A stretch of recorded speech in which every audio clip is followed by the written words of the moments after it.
All right, Bobby, you're our intro guy. Today is a special day, and today is a podcast where we talk about that special day. I am Bobby Parker. And I'm Joey Nickel. Welcome to Today Is. All right, okay, ladies and... All right. How was your week? You do any shows this week? I did 0 shows this week. And this time it's not a lie. Did 0 shows. I spent a lot of time writing and doing a lot of housekeeping stuff, doing some website updates and Nice. And yeah, I know. I just looked at your website. Yeah. You just showed me your website, BobbyParkerComedy.com. Check it out. Please do. He has a nice new headshot that he's put on his website. Yes, it is less round. And lots of cheeseburgers. I'm still a fan of cheeseburgers. Less round, but not round. Yeah. Anyway, I did a few shows this week. I had a really good show at. Now, did you ever meet Mark Christopher? Mark Christopher, no. I've had him on. This is probably the third time I've booked him up here in Jacksonville. He's from South Florida. He was a finalist in Florida's Funniest. Okay. Very funny dude. In fact, he beat me. Like, we were on the same competition for Florida's Funniest, and he moved on, and I did not. Very funny dude. One of those guys that I could see him having a very long career. He's got a very good jokey style, very quick, nice, classic style. I like him a lot. I could see him moving on very well. I've known him for a few years now. Super cool dude. I booked him to come. I actually booked him way back when I had Barley and Pie and Disco Witch. Okay. And it was wow. It was supposed to be Friday, Saturday, and both of those shows are no more. Right. Yeah. And so I put another show together so I could still have him for the weekend, and we did it at the Cavern. The Cavern, which is in Mandarin. So there's a pub called the Cavern Pub. Okay. And they had done a few open mics there, and the owner hated them. And it wasn't so. I mean, it was she just didn't like. She just didn't she didn't like that some of the comments, what they said. Like, she didn't like that anybody could say anything, kind of thing. It made her feel uncomfortable, some of the subject matter. Yep, and that'll happen. Which, honestly, that area specifically, I probably would not have an open mic at that specific bar. I probably wouldn't have made that decision to have an open mic there. You got to have an open mic somewhere like Shantytown, where it's somewhere where nobody cares what you say. Yeah, like where that's the least of their problems. Yeah, a suburban area is probably not a great place for an open mic. Despite there being a comedy club it's kind of a suburban area. Yeah, once all the edges are smoothed off, people seem to get offended a lot easier. Yeah, so they had a couple of those. She didn't really like them, but she wanted to do like a professional show, so we put together a professional show. I set it up with Mark. She sold tickets. Now, I didn't advertise it because it was they have members at their bar. Like, you can pay for a membership or something. I don't know what that gives you. I don't know what a membership gives you at this place. Yeah. But they have them, and so she wanted to do the first one just for her members. Okay. So it was only available to the members. She charged ticket price, and it included dinner. And it was a great success. We had a really good show. Awesome. So we're going to be doing some more. We're trying to decide when we want to do the next one. And, she wants to open it up to everybody. I think she wants to keep the same format, too, where we do a $20 ticket and we do dinner and a show. I don't know. We'll see. Okay. I think that's what she wants to do. So I'm going to put together the next one pretty soon. But it was good. I think this could be a regular thing, hopefully. So I will definitely look that place up. That was a great show. And then I did First Coast Comedy again. First Coast. I did the midnight hour at First Coast Comedy, which was fun. Actually, I think it was the most people I've seen at the midnight show, awesome. The midnight hour. I love that at First Coast Comedy. It was a good show. Again, I had Mark Christopher come do that one too. We could do 2 shows while he was in town. But it was great. It was a good weekend overall. Really good time. Oh. Thursday, I went to the open mic at Beaches Cava, Okay. which I've never been to before. I've heard about it. Is it Blake who runs that? No, that is No. Jimmy O'Connor. Do you remember Jimmy O'Connor? Yep. Okay. So Jimmy O'Connor runs that. Blake runs a different one. He runs one at Legacy Ale Works in Mandarin. Is that also on Thursdays? That is also on Thursdays. That's when the I go confusion. to an I don't always go to an open mic. I don't always go to an open mic on Thursdays, but when I do, I usually go to Legacy Ale Works because that's not very far. But I don't go out on Thursdays much because I have trivia. Right. But trivia was canceled because of the draft, which Hey. I don't get it. I mean, I do. People sit around and go act like it's a sporting event and go and watch the. First of all, the draft is like 4 days or something. Like it's forever. Yes. It's like, so people actually watch the draft. Do you have that experience? Have you ever sat and watched the draft? I have experience watching the draft with my buddies, but I would like to say the way we have done it in the past, we would have like the draft over on a TV, and we would be playing like video games, Right? And so, that makes sense. It's on. We're talking football all day, hanging out, and it's a guy's day, but like, oh, the draft is on. Like, there were a couple times when I've gone out with friends to like BW3s or something like that to watch like the beginning of the first round when we were having an early picks. Yeah. But like staying for the entire first round, no, that's like 3 hours. Well, yeah, and it's like, so I do this trivia show every Thursday. Like, we have regulars that come every Thursday. Like, we bring business to that bar every Thursday for years. With that, but by the way, that we've been doing trivia at this bar for like 19 years or something like that. Right. And the Thursday show is highly attended. Sometimes, even if it was only the people there to play trivia and nobody else showed up, it would still be a successful night. Like, we usually have anywhere from 8 to 15 teams playing trivia that night. It's a huge night for trivia there. Right. And to cancel it. Now, we've done it before where we've ended a round early, Right. because of an event, a Sure. sporting event, and then they wanted a show. But it's like they're acting like it's the Super Bowl or something. It's like you need to cancel whatever you're doing so people can watch the draft. So I think trivia is like the perfect thing to do during the draft. That's the thing. It's like that sounds like something we could just have on. Right. Like, I wouldn't like. And actually, last year we did a show during the draft, and we ended a round early so that we could finish up, but the draft started before we actually ended. And what I ended up doing was, while people were doing trivia, I announced who was being the draft picks. That's fun. And so it was like, and so it worked out. But it was like, I don't get it. I mean, maybe I'm just the guy, not the demographic for that. The thing is, I think I am the demographic for it, and I would want something to do there.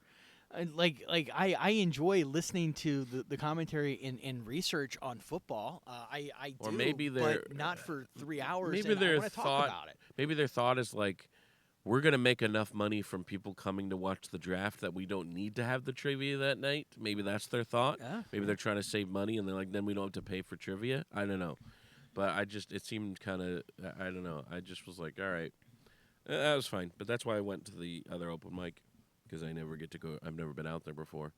So anyway, that was what I did this week for as far as comedy. I seem to have picked up something while I was in New York. Probably seems like our whole family's gotten sick this week. So again, I don't know if it was New York. However, my in-laws did not get sick, so I don't know if it was New York or not. I don't know. Yeah, it was probably the open mics. Yeah, probably all the open mics that I do. That's it seems to be the way it goes. This has been a crazy couple weeks for me. Like this upcoming weekend, I also don't have any shows. I will have done the Jacksonville, the best of Jacksonville at the Comedy Zone by the time this publishes. Oh yeah, so Yeah. that would be that's this Wednesday. Yeah, Oh, yeah. okay. When Wednesday. So it's great, but then But this isn't until Saturday. yeah, Yeah, yeah. today So is May 3rd. May 3rd. Yeah. So So yeah, I have this weekend. I have the market this weekend. I have I'm doing the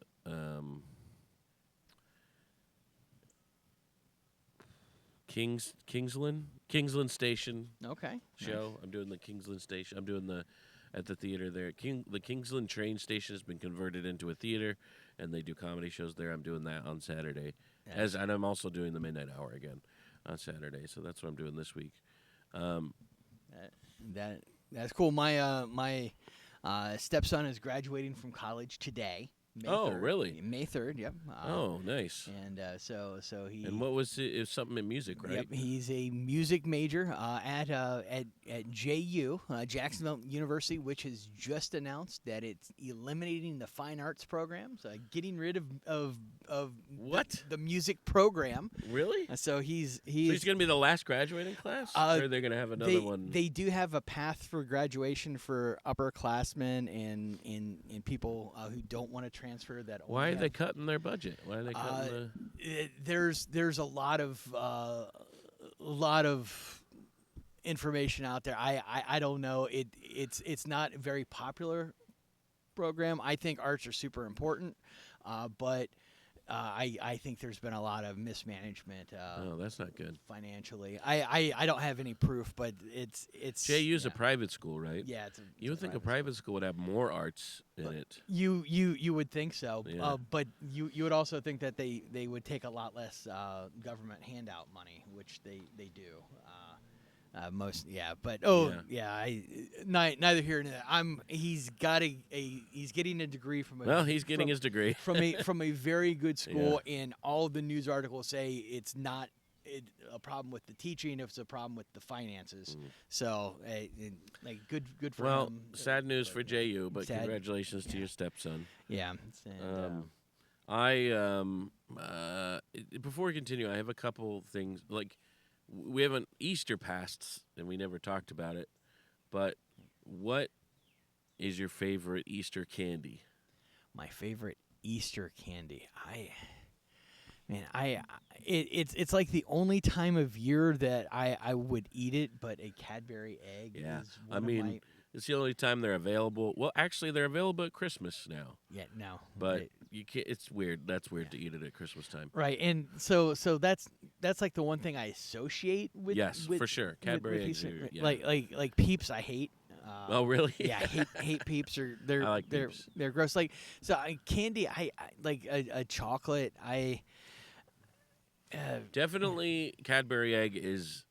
That's it. That's the quintessential Easter candy because you can't get them other times of the year, really. And they have Cadbury makes several types of them. You have the Cadbury cream egg, which is chocolate with the like cream in the middle. Yeah, I don't even know what that's made out of the inside. It's like condensed milk sugar. It's like stuff. Cinnabon cream inside. You know what I mean? Yeah. Like and then there's the Cadbury caramel eggs, which I really love those. Have you had those? Yes. Yep. Those are the better ones. Yeah, I like the caramel ones better. And then there's the classic, like hard shell, like almost M&M like ones. Yes. The small ones. Yep. Those are great too. I love those. And yeah, I love the Cadbury. Cadbury chocolate is very good. It's very good. Now, I will say this is not unique to Easter, but every holiday, Reese's comes out with their holiday shape. For some reason, those are always better than the standard Reese's cup. I don't know why. Different chocolate peanut butter. Is that? Yeah, that's what we were saying before. Yeah. It's got to be that, I guess. But the shaped ones are always better. I always like those more. I think that part of it is there's usually a face on it, and I think if you can see something smile, it tastes better. Which is a very dark way to say it. It's like when vegetarians say, "I don't eat anything with a face." It's like, no, I specifically look for faces and eat them. Yeah, cheek meat. It's where you can taste the happiness. Yeah, taste the smile. Yeah, that's probably Cadbury eggs. That's pretty good. Did you guys have a good Easter? What did you guys do for Easter? We went to church. Nice church service. We then went to my mother-in-law's house, and the family was over. My parents were over. My parents and my mother-in-law are pretty good friends. So we hung out. We played. What did we play in the? We usually play bocce. This year we didn't. We just kicked the soccer ball around the back. Yeah, it was nice. Just a good outdoor day. Fun. Some ham, some turkey. Well, we were in New York for Easter, and so we did some Eastery things there. They have I think we talked about it last time, but they have like an Easter bonnet thing where people just wear. It's not people just decorate hats and then show up at St. Patrick's Cathedral Okay. in Manhattan, and it's fun. Now the security guard that was in charge of the directing traffic Right. during this event was wearing a Batman mask. That was his bonnet for some reason. I don't know why. Okay. Yeah. That was his bonnet. But yeah, that we were in New York. Now the week before Easter, we did an Easter egg hunt at my parents, and then this week we did an Easter egg. We kind of celebrated Easter this week for us, for my family, and we did our Easter baskets and Easter egg hunt during this week. So anyway, that was Easter. I have a comedy question to pose to you Comedy question. before we go into our subject. So May 30th, we are actually I have two comedy questions that I just thought of.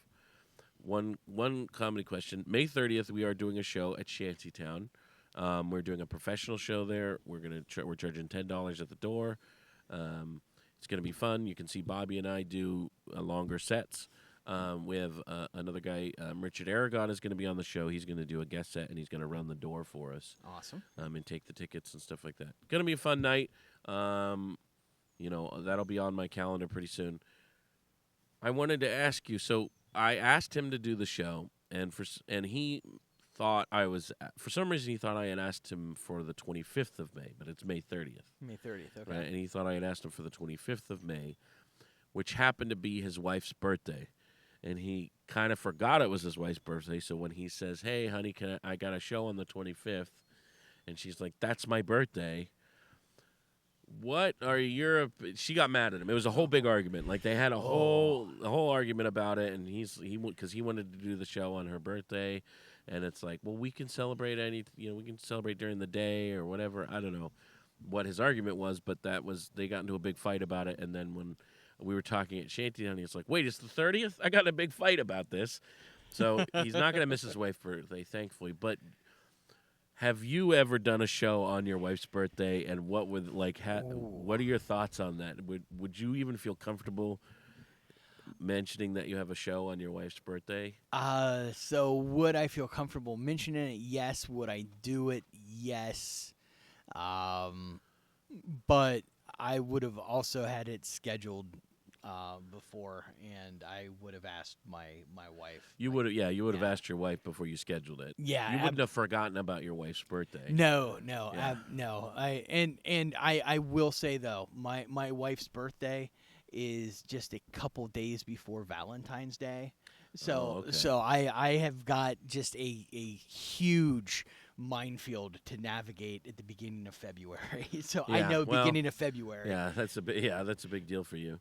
I think I have done a show on my wife's birthday, but so I think it would be different if my wife's birthday fell on if my wife's birthday. Yeah, I think because first of all, we're poor. So if it's a paid show, then I'm doing it. Like she's gonna want me to do it, and we can celebrate her birthday the next day or whatever. I would not even bother with an unpaid show on. Like I wouldn't go to an open mic or something. No. I don't really get unpaid shows anymore that aren't open mics. Right. Like I don't think yeah. I really get booked on them, except for. Occasional guest sets. Yeah, except for guest sets, but that's different. Like that's not even a booking really.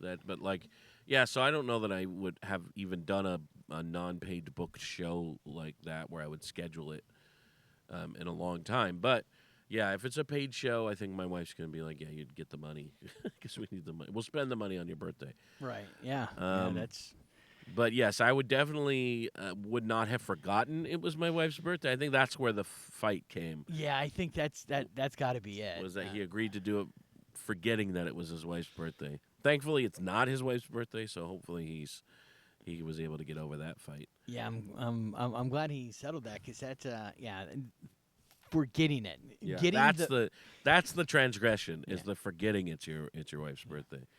All right, one more comedy question. Are you available June 6th? I've got to check my bookings now. That's it sounds like it might be. I guess I could look at your website here that I have pulled up. I don't know if I have it out to June 6th yet.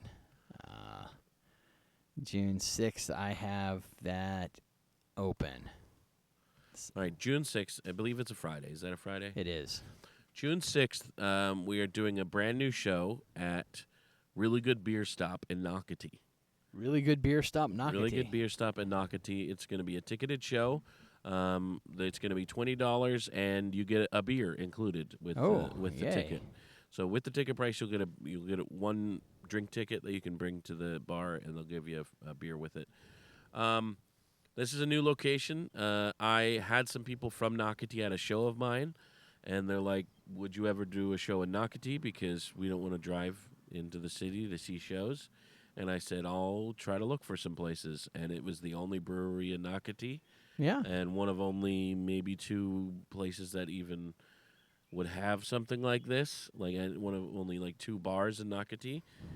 So I decided to reach out, and they're into it. So we're going to do a show there. That sounds fantastic. I am all in. So that'll be fun. I'll book a couple other comics on it, but I think that'll be a fun show. And I think this is exactly what the audience was wanting: live bookings. Live bookings. Live bookings. This is how I'm asking Bobby to do shows from now on. We're asking him on the air before he can talk to his wife. June 6th, there's a show. Come see us in Nocatee if you're in the Nocatee area, St. Johns County. You can come see us. All right, let's move on to our topic today. We are at 22 minutes in. Just saying that so I can put the graphic up. Awesome. And I will let you know, I'm actually kind of excited about this topic. Yes. Well, this one, I think we're both very interested in this topic. It is Free Comic Book Day. Now, Free Comic Book Day is something they started, I don't know how long it's been around. It's got to be a long time. I mean, it's been going on since I was a kid, I think, Free Comic Book Day. I think so, but I don't think I ever got a free comic book on Free Comic Really? Book. You never went to... well, I didn't live in... There were no comic book stores where you were nearby. Growing up? Yeah. So I like Free Comic Book Day. It's fun to go to the local shops. And now not every comic book shop participates. You have to special order the free comic books. Now, they don't have to pay for them, but they have to put them in their orders from... Is Diamond Select still do? I think it's usually Diamond where you get the comic book orders from, most comic book shops. But they have you put in an order for the free comic books, and it's usually something special, like it'll be like a 0 issue of a line, of a comic book line, or it'll be like some sort of special crossover issue or something like that, something unique that's not necessarily part of the normal comic book line. And they'll be free. It'll be free for that day. They'll put them out for free, and you can usually, most comic book places will say you can make sure you only take one, that kind of thing. Some comic book places will put extra books out, like old books that they haven't sold in many years. They'll put them out, and I remember we went to Coliseum of Comics up on Roosevelt last year, and they had a whole table and stacks of comic books, and they said you can take a comic book from each stack. Awesome. And so I brought the kids, and they all got about 5 comic books, and it was fun. I like free comic, and there's usually some sort of sale too going on in addition to the free comic books. Yeah, it's a blast. I love it. I love the imagination involved. I love getting kids interested in actually reading. Yeah. Mm-hmm. And there was always early on in the 90s there was complaints about comic books. I don't know if you remember that, where it's like, oh, comic books, and Stan Lee took a lot of heat for this, and obviously he had the last laugh because of how popular comic books became, but there was a kind of a push against comic books because they thought it made reading less imaginative because there were pictures, and then as they went on, they realized that it was kind of the opposite. Like it actually helped kids become more imaginative outside of the book that they were reading. We had a lot of artists come out of that, and I feel like my kids do a lot of creative things because of comic books. My middle son loves to draw. Yes. He loves to draw comic books. He's a huge artist, big fan of art.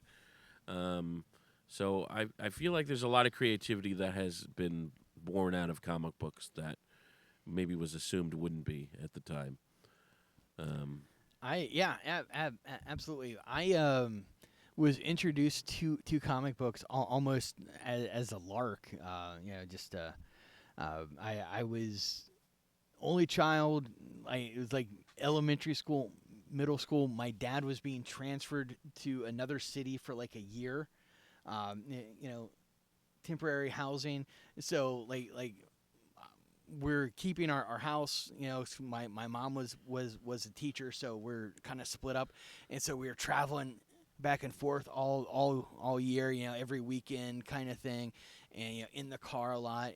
My mom's like, read something, and so I'm like, right. and I just like, I saw comic books at like the bookstore. I'm like, got some. Started reading them, and my mom's like, yes, I will buy you comic books. If you read them. Well, yeah, and it's a great thing. It's especially for kids who don't like. I didn't like to read books, so it was good for me. And they're not that expensive. No, Like they're still relatively inexpensive, even though they've gone up in price since I was a kid. It was like $125 or $150 when I was a kid, but they're a little more now. But even now, they're still pretty cheap. Especially if we're going into a comic book shop, you can find old ones. You can find 50-cent bins and stuff like that. Yeah. They're a relatively inexpensive thing, and my kids like it, and it does promote reading.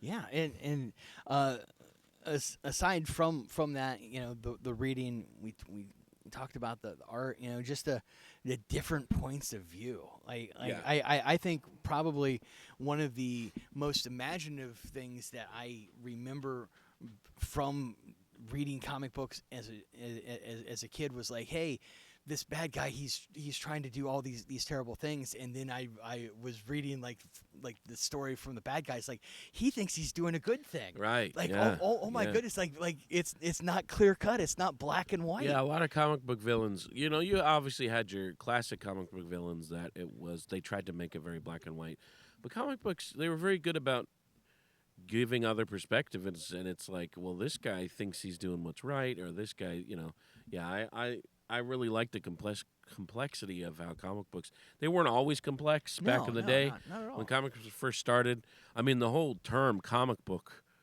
is because they were funny.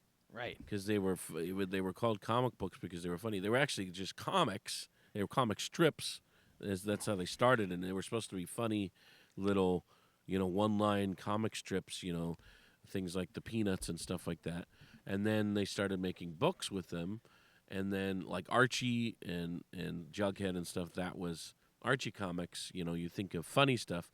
Well, then they started making like interesting stories, like tales of mystery, and they were always like anthology comic books. Amazing tales, and action comics and detective comics. Detective comics. Yeah. So that was the action comics and detective comics were anthology books that would come out every month, that it would have like 6 stories in them. And action comics introduced Superman into their stories, and that was kind of the first. I wouldn't necessarily say the first superhero. I think the Shadow maybe predates that, but the Shadow started as a radio drama, Yeah. and then became a comic book. I think maybe the Shadow predates, if we're talking superheroes, but the term superhero wasn't invented until Superman, I think, was the first. Do you know who knows? Who? The Shadow knows. Yeah, the Shadow knows. Only the Shadow knows. And then Batman came through in Detective Comics. That was a detective story. And then obviously those characters became. Same thing with Spider-Man. That was in Amazing Fantasy, was the name of the book Spider-Man was put in. And then he became obviously the most well-known character from that anthology. And it was what? Usually like. I say usually like a year or two after their standalones, where where they started getting popular enough. Well, a year or two after their introduction, where they're getting their standalones. Right. Yeah. It'd always take Yeah. a little time for them to get popular, and then they would start their standalone books, and obviously the rest is history. But I actually enjoy. Have you ever read some of the old originals? I have a long time ago.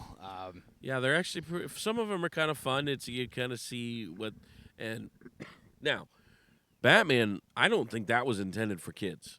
No. Like I don't think Detective Comics when it was written was intended for. I think Action Comics was intended for kids, and I think Detective Comics was intended for grown-ups. I 100% agree, and I know that they brought in Robin to make Batman More kid-friendly. Yeah, much more kid-friendly. Yeah, it was Detective Comics like especially those early anthology ones were very. They were very noir-esque. It was like they were all noir stories or detective stories, and it was just like very serious. No, not really any levity in the stories. Even Batman, even when they brought Batman in, he was not meant to be comical at all. He was very serious, a very serious character. In fact, he was pretty rough in those first few iterations of him. In the very first appearance of Batman, he throws a guy off a building and kills him. Like, he just straight up kills a guy in the first iteration of Batman. It's not funny, but it is. Yeah, Cause, to think of how Batman turned out. It's like, and then and obviously they went more kid friendly. They went more and more kid friendly. In fact, so much so that by the time you've watched the '60s Batman television show with Adam West, and people look at it now and they think it's campy and funny, and they're like, oh, right now the '60s, the Adam West Batman feels like a parody of Batman. Like, oh, this is, you watch it and you're like, oh, this is meant to be satire, and it is, but you're thinking of it as, oh, this is a funny version of Batman. That was Batman at the time. If you read the comics, if you read the Batman comics of that time, they were funny. Yes. They were meant to be comical and funny and campy and ridiculous and all these kinds of villains with weird disformities and stuff like that. That's what the comic books were back then. That was a representation of what was going on in comic book culture at the time. Yeah, absolutely. And the whole, the comic book code came out, like you can't have violence. Yeah, you can't do this. That's where most of the kapows and the bams, because you're just gonna cover up the violence with a good onomatopoeia. Yeah, exactly. and some squiggly lines or whatever. And what's funny about that is, but I don't think I realized how funny Batman was supposed to be when I was a kid, like the 1960s Batman. Right. And I think I watched it kind of unironic, like seriously, and like, oh yeah, Batman's in it today, and stuff like this. Yeah. And then later, as I'm an adult, you're like, oh, this is hilarious. Like, this is supposed to be funny. It's not funny because it's old. It's not campy because it's old. It's intended to be funny. It's intended to be a comedy, and I so much so that like there almost should be a laugh track in it, like MASH had, of that kind of stuff. But there's not. But it's a funny show. It still holds up in my opinion. I still enjoy watching it. I think the last time I watched it was soon after they announced the passing of Adam West. Yeah. And I enjoyed it. I liked it. I like it a lot. And Adam West always referred to himself as the Bright Knight. It's like we have the Dark Knight and the Bright Knight. Like he was a different kind of Batman. I actually did not know that. I appreciate that. I like that a lot. He's the Bright Knight. What was? Do you remember what your first comic book was? My first comic book, I don't remember. I remember I got a whole bunch of just random ones all around the same time. Yeah. I do know like the first series that I really got into, and it was just perfect timing. Marvel was relaunching classic X-Men. Like right when I got into it. So that was and we're going to talk about that. Actually, I have that on the docket. The reboot, the X-Men #1 reboot, drawn by Jim Lee. Jim Lee became, phenomenally, hugely famous. That kind of put him on the map was when he started drawing X-Men. That was a huge part of. I think I was in elementary school. How old were you? I would have been in middle school, so I think you I was would in have been elementary school when that was kind of that was definitely part of my origin of the X-Men or of comic books was Yep. that X-Men #1. Now I actually remember the first comic books that I bought. We were Okay. at a comic book shop. I did not know who Batman was. I didn't know who Batman was until the 1989 Michael Keaton movie came out. Okay. And my brother was like, I want to see that movie. And I was like, oh, you want to see Batman? And it's like, okay. And I was like, I didn't know what it was. And then I saw the 1966 Batman show on TV. Right. I was like, hey, John, Batman's on. Batman's on right now. Like, come watch it. And he's like, what? And we came, and he's like, wait, this isn't what I want to watch. This is completely this different. is completely different. And I was like, all right, but it's Batman. And then that's when I got into that. And then he's like, all right, it's a comic book. Like he's like explaining like this. Look, these comic books. Like, oh, okay. So he's like, we went to a comic book shop. I remember we were traveling. We were in, I want to say, Fort Worth at the time. Let's see, when did we? I might have been living in. I think we were visiting Fort Worth. We were visiting family, and we went to a comic book shop, and I purchased a Superman and a Batman comic book. Oh These are the comic books. Those are the ones right These there. are my comic books that I purchased. These are the very first comic books that I purchased. We have Superman number 45 from July 1990, and we have Detective Comics number 92. No, that's probably from 1992. I don't know. Oh, 644. Detective Comics 644 from 1992. These are the first comic books I purchased. I had comic books. My brother gave them to me. Right. So my brother, I had hand-me-down comic books for a couple years, but these were the first ones I purchased for me. That is cool. These two comic books right here, and I always remember the covers. The covers were so vibrant, like especially this one. This one was so well done. Yes, that is an era of comic books, like 1990. I love the 90s era. Yeah, 92. Such good artwork. They did a lot of vibrant purples and greens Yes. together Yeah. on covers. For sure. And then this one's a little older. This one's 1990, so it still kind of has an 80s vibe to it. Okay. This one still has a little bit of an 80s like pulp comic look to it. Yes. You know what I mean by that? It still has the dots. Like if you look closely, you can see that it's the dot style print. Yep. Whereas this one, I think, they've gone away from the dot style of print by 92. From the dot matrix to the laser. Yeah, something. I don't know. You making that up? Or no, is that real? dot matrix is a printer. Oh, okay. It's Well, that's So like when they would print these, when they would make the comic books, they were the coloring was done in a dot thing. Yeah. Like if you zoomed in on a comic book, it was a series of dots. But I think they stopped doing that in the 90s, but I think this one still is that.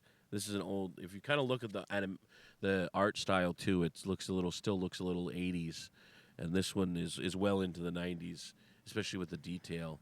But yeah, these were my first two comic books, Detective Comics 644. If you're listening to the podcast, Google Detective Comics 644. Very great cover. I love this cover. And Superman 45, I don't know if they redid numbering and stuff like that, so I don't know exactly. It's from July 1990. Detective Comics I don't think they've ever reset their number. So I think they've always had the same numbering system. But Superman from July 1990 is Superman number 45. Extra 8-page insert, Jimmy Olsen's diary. Okay. All right. I mean, I need 8 pages of Jimmy Olsen's diary. Pages of Jimmy Olsen's diary. Anyway, those are my first comic books I ever purchased. Not the first ones I owned, but the first ones I purchased.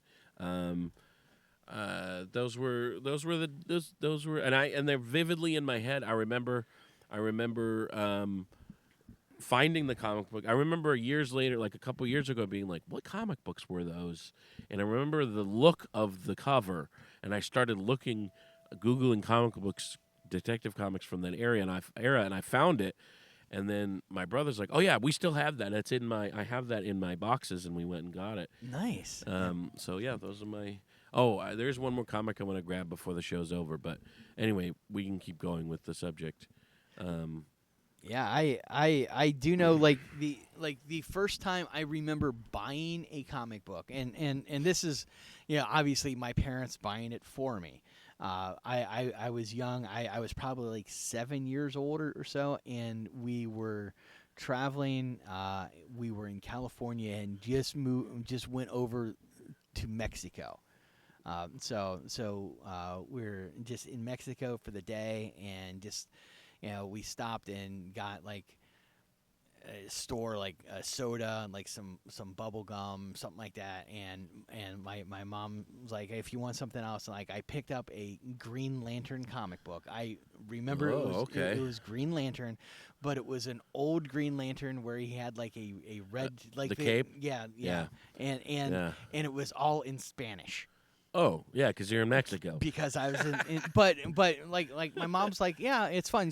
She pointed out to me. I'm like, no, it's cool. I just want to see the picture. She's like, yeah, You don't still have it, do you? I don't. That'd be a I fun don't one like. to still have. I do have Yeah. a bunch of old comics that in sleeves. I didn't have a chance to pull them out. That's funny. But yeah, It's like in I Spanish. very specifically remembering that because Green Lantern was my favorite super friend. Right. I'm like, this is the Mexican Green Lantern. Oh, you thought it was the Mexican Green Lantern. I thought it was yeah. the Mexican Green But Lantern. that's the original Green Lantern. Yes. The original Green Lantern had nothing to do with space. It was It was magic wood. It was magic. It was magic. Now they retcon that to where he is kind of part of the Space Green Lantern mythos, where he got his magic from a asteroid that had some of the Green Lantern material in it, Right. and that's where he got his lantern and everything. But yeah, he had the cape and everything, and I want to say it was. I want to say I know Bill Finger and Bob Kane created Batman. I think Bill Finger created Green Lantern too. I think it was Bill Finger. But anyway, I love Green Lantern. I've been I love I like Green Lantern because they have these long. There's always long stories in Green. There's always like this long storyline that has interweaving and stuff like that. The Blackest Night series, one of the best storylines in comic book history. Like I love the Blackest Night series, and it involves the entire DC universe. Yep. I love the Blackest Night series. The Brightest Day series is pretty good. It's not exactly a sequel series, but it takes place many years later. That one's pretty good too. That one is all encompassing too. But yeah, the Blackest Night series is very good. And you have Black Lanterns in the Blackest Night series. I don't know if you read any of those. I am familiar with it. I was out of DC by the time that came through, but like the full crossover things like that, like just so you know, I got into comic books like right after Secret War. Yeah. And, Okay. And I like the height of my comic book collecting was probably during the fall of the mutants in the in Marvel, Yeah. and I was kind of done a little bit after that, just getting into high school and football and all those things. I just didn't have time. Yeah, I didn't collect as many when I was in high school, but yeah, I remember there was a lot of good crossovers in the Marvel Universe during the 90s and stuff like that. There was trying to think of the big crossover when there was some big crossover I read when I was a kid, and I don't remember what it was. It's like I had the Infinity War. Infinity War. When I was a kid, that was a big one. I had Infinity War #1 when they did because what they usually do with the crossover is they'll do, they'll crossover into the separate books, and then they'll do a monthly during the crossover. They'll do a monthly of that storyline. Right. So it'll be a limited run of Infinity War. It'll be Infinity War, and there'll be like 12 issues. They'll do like a year run of that or something like that. Marvel was famous for doing that. DC didn't do that as much. DC would stick to their books. Sometimes they would do a limited run in those, but they would try to reserve their limited runs for contain storylines. They do like Right. a limited run of a storyline, and that would be the only thing you needed was that limited run. But Marvel would do a limited run in the omnibus of that story. Right. But Which thinking about it now, it's kind of curious how that translated into like their movie things, because Yeah, Marvel has like a giant expansive universe. That's and, true. And DC is almost all single shot success. And yeah, they're not as interwoven as in their movie universe. They're not as interwoven as Marvel has been. Marvel's always in their movie universe has tried to stay connected. What do you think the highest selling comic book of all time is? ooh, so Single issue. highest selling single issue comic book of all time, I think, is going to be Death of Superman. It is not. Actually. It is not. Okay. We've already talked about this issue. Have it is we? X-Men #1. X-Men number It one. is the reboot X-Men #1. Okay. From 1991. 8.2 million copies. Yeah. 8.2 million copies sold. I have one myself. I actually have. I think I have. I want to say 5 copies Okay. of X-Men #1 because X-Men #1 they printed 5 versions of it. They printed a like deluxe version that had a fold-out cover, I remember that. and then they printed it with the fold-out cover on one cover, so you could buy 5 different. You could buy, I think it was 4 pages. So the Okay. fold-out cover folded out into 4 pages, or you could buy 4 separate books that all were part of the fold-out pages. So I Okay. bought all 5 versions of it when I was a kid. So I had now I think I still have one somewhere. I don't know. But yeah, X-Men #1 highest selling 8.2 million copies. 5 of those are mine. So I've got sold. one. Okay. Yeah.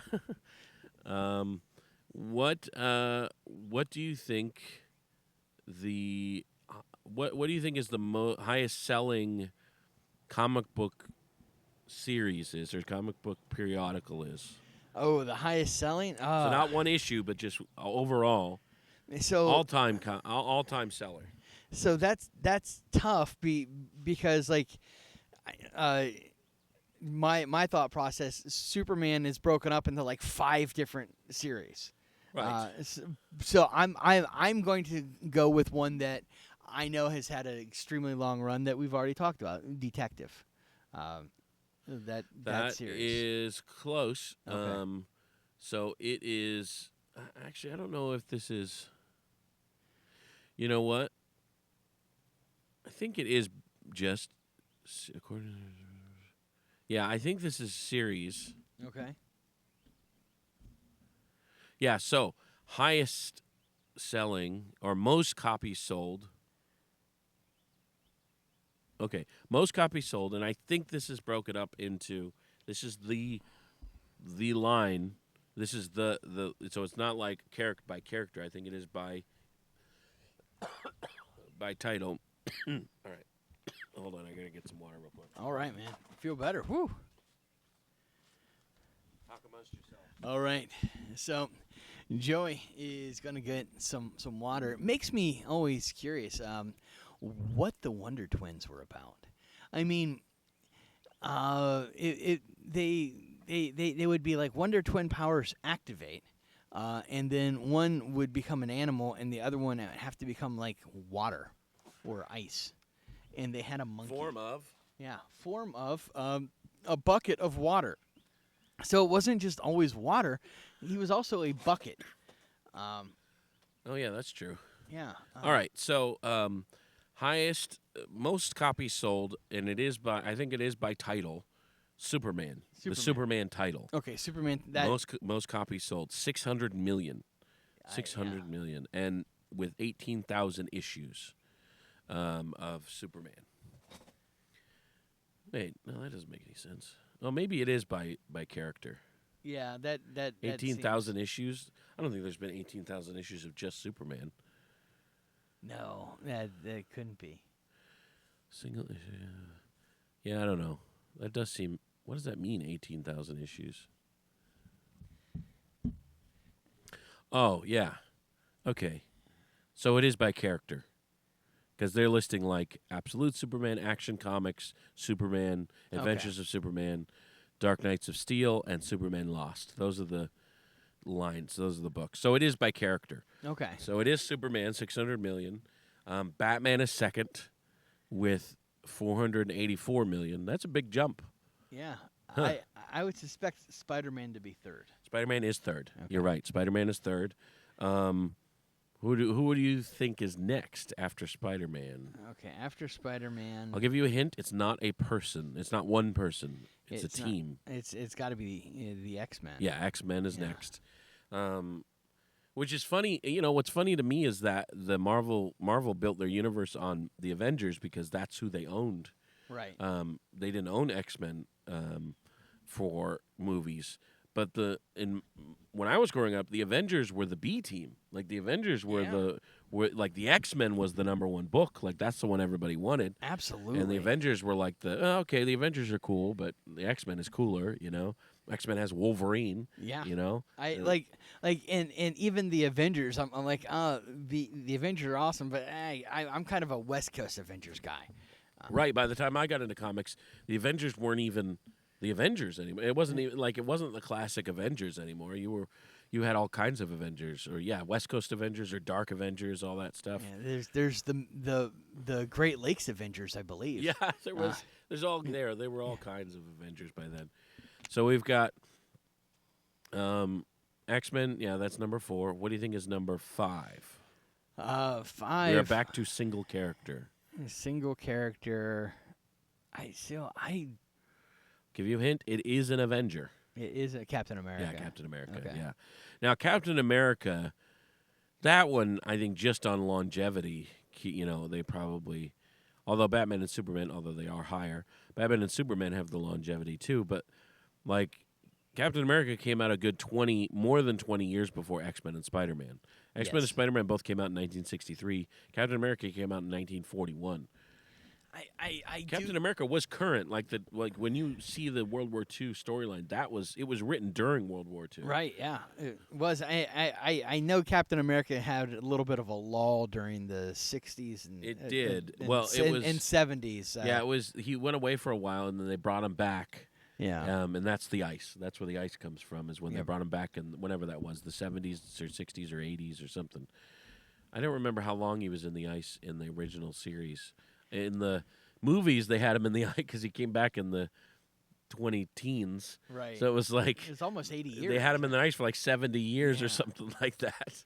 It's like he was never in the ice that long in the comic books, but yeah. So Captain America. Next one down. You will never guess this. Actually, go ahead. Try to guess. Spawn. Oh, that was close. You were one away with Spawn. Okay. Spawn is after this one. Spawn, which is crazy because Spawn came out in like 93. Yes, 1992, and okay. it's I still think of it as brand new. Yeah, I still think of it as a newer line. I also think of it as more of an independent underground type of comic book. Yeah. So it's crazy it's had such success. Now, part of that is that Todd McFarlane is a marketing genius. Yes. Like Todd McFarlane knows what he's doing. I mean, that's why he has the toy line now. The toy line has been massively successful. Everything Todd McFarlane puts his hand in, he kind of figures out and makes into a success. Now, the reason why, though, is because he focuses.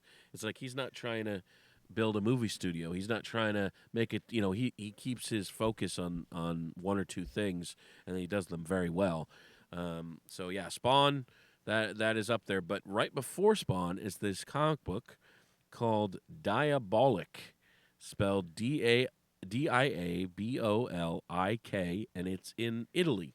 Okay, no, I would have never guessed that. I would have never guessed that. I didn't even know Italy had popular comic books, but they're on the list of 1, 2, 3, 4, 5, 6, 7, 8, top 8. Wow, they're in the top. They're number 6. They're just barely less than top 5 comic books, highest selling comic books of all time. Isn't that crazy? That is, yeah. I don't even understand why. Like, is that like the Italian Superman? Kind of like the Mexican Green Lantern? I don't know. It's kind of well, anyway, Spawn is next, and then the Phantom. Okay. which is an old one. Yeah, that one's that's from that's just 1936. no one had any other options. Yeah, but oops, I didn't mean to do that. I meant to click on the Italian one. Yeah, I want to click on this Italian one and see. Diabolic, one of the most popular series in the history of Italian comic books. Diabolic was created in 1962 and consists of more than 900 volumes and has led to the birth of fumettinerie comic subgenre. So there's, yeah, I don't even know about that. I don't think he even has superpowers. He has a knife. I've never heard of this comic book, and it's So top 6 highest selling comic books So, of all time in the world. So a random stabby Italian guy. Yeah. A random stab. That's all Italians, I think. Yeah. I don't even. Diabolic is a ruthless master thief. He typically steals from criminals and has no issue with killing them if need be, but rarely, if ever, kills the innocent or the rarely kills the innocent. It's okay. I would like you to know that I just very rarely kill people Yeah. that are innocent. Yeah. I will murder people that I'm stealing from. He has a set of lifelike masks which he uses to fool opponents, assuming every identity at will. Okay, so he's like a disguise guy, a kind of a spy. But that's kind of crazy. I've never heard of this comic book before. No. Probably because they never translated it into English, maybe. I think they might have. It just might be a serial killer. Yeah, right. Yeah, that's interesting. I've never heard of this book, and it is one of the most popular books of all time. Anyway, all right. Before we go, I have one more thing I want to show you. Yeah. So talk amongst yourselves. Absolutely. We are going to. So, the one thing that I would like to point out, as far as like my comic book experience goes, I said I did not grow up near a comic book store, so I always went to like Walden Book or like the bookstore in the mall. That's where I got my comic books. When we went to visit family, there was a comic book store nearby that I got to go to. So on occasion, I got to go to a comic book store in Ohio where I grew up, and that comic book store was in Yellow Springs, which is where Dave Chappelle lives. Oh, really? Famously, He lives in Yellow Springs. He lives in Yellow Springs, Ohio. That sounds so gross, Yellow Springs. yeah, it's a little hippie town, and they had a comic book store. So like that's the comic book store I'd go to. So as I like to think that I got to go to the comic book store. Maybe you saw Dave Chappelle and didn't even know it. Yeah, maybe. All right, so I wanted to show you this. This is my most guarded comic book, or maybe most valuable. I'm not sure exactly. All right. But this is Spider-Man number 50 from... Holy moly. What year is this? I don't know if it's I don't see the year on this. 1994. 1994 is when it was published, but this is signed by Stan Lee. Oh, yeah. So this is... it's a holographic cover too. That is And fantastic. it's Kraven the Hunter in his eyes. But this is signed by Stan Lee. I met Stan Lee at a comic convention. Now, back in the day, if you're going to a comic book convention now, most of the time for celebrities, you got to pay to meet them and get their signature. Right. Now, artists are a little bit different. A lot of times you can meet an artist if they have an artist booth, if they're not too famous. I've done that a couple times, and I have a couple signatures of artists that I really enjoy. But this, I waited in line for however long, hours, Right. to meet Stan Lee, and I got a signature, and he signed it right on the eye of Spider-Man. I remember him saying, "I'm going to sign it right on the eye," and he did, and it looks great. This is my Stan Lee signed comic book, and I was a kid. I was, maybe 12 or so. And I said, and this was at I think it was Chicago, yeah, Chicago Comic-Con, which by the way used to be the big one. Chicago Comic-Con. Right. This was, I think it was predates San Diego. San Diego's now the big one, but Chicago was the big one. And I think I remember saying like, "I waited my whole life to meet you," I think to Stanley, and then he laughed. So like my brother always remembers that. I don't even remember saying that, but my brother remembers me saying that, and that Stanley that I made Stanley laugh. That was my this is my I guess my most coveted comic book, I guess, or or guarded comic book. I put it in a special case. That is super cool. I love that. And go ahead. And the thing is, it's not just like a signed comic book. That is a signed piece of Americana. That's pop culture. Yes. Right. Yes. This is a signed piece. This is a piece of American history. Especially now that he's dead. Now he did sign a lot of stuff. You can find his signature a lot out there, but it's great. Like this isn't something I would ever sell or anything, or consider selling or anything like that. But it's something that I love having in my collection. Absolutely. That Stan Lee is, I think, more. He has done more for American art and Americana than Norman Rockwell at this point. Yeah, probably. I mean, yeah, he's created a lot of good characters for us and really been the backbone and voice of comic book art and really pushing comic books as art too, like to help people to realize these are works of art.